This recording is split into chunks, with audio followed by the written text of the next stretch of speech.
এই Brazil fan নন, এই যে জার্সিটা আছে না, হলুদ জার্সি, পুরো বিশের মতো লাগতেছে আমার। মাইরা ফেল রে, মার। আটকাই গেছিস কেন নন? মার রে, মার। আমি ব্রাজিল ফ্যান মারতে পারবো না। কেন? ছোট থেকে বড় হয়েছি ব্রাজিল কইরা। লাস্টবার যখন আর্জেন্টিনা পুরস্কার নিল, এরপর থেকে এলাকাবাসীর মুখ দেখাইতে পারি নাই। ফ্যামিলি, এলাকাবাসী জোর করে আমাকে আর্জেন্টিনার সাপোর্টার বানাই ফেলাইছে। তুই মারতে পারবি না সুমন, এই কাজ তোর করতে হবে। মার রে।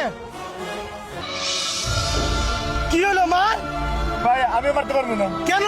কারণ একবার আমি রেস্টুরেন্টে গেছিলাম, রেস্টুরেন্টে খাওয়ার পর আমার কাছে কোনো বিল আসিল না। আমি রেস্টুরেন্টে খাইয়া কোনো বিল দিতে পারি নাই। আমি আমার বন্ধু বান্ধব সবারই কল দিয়ে দিলাম, কোনো হালাই কল ধরছে না। তারপরে একজন আসছিল যে আমার হেল্প করছে। কে? একজন। একজনকে? তোর বাপ? না বাপ না, নেই মার। এই কারণে আমি ওরে মারতে পারবো না। আমিও ব্রাজিল ফ্যান। তুই দে, তোরা কেউ মার লাগবো না, আমি মাইরালে মরে। বস মারেন মারেন।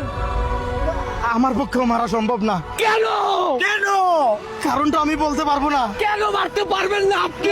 মারতে পারবেন না আপনি? কারণ আমার গার্লফ্রেন্ড ব্রাজিল সাপোর্ট করে, আর আমি যদি ব্রাজিল সাপোর্টারকে মারি, আমার গার্লফ্রেন্ড আমার সাথে ব্রেকআপ করে নেবো। সাইয়া तू जो झूले प्यार से आराम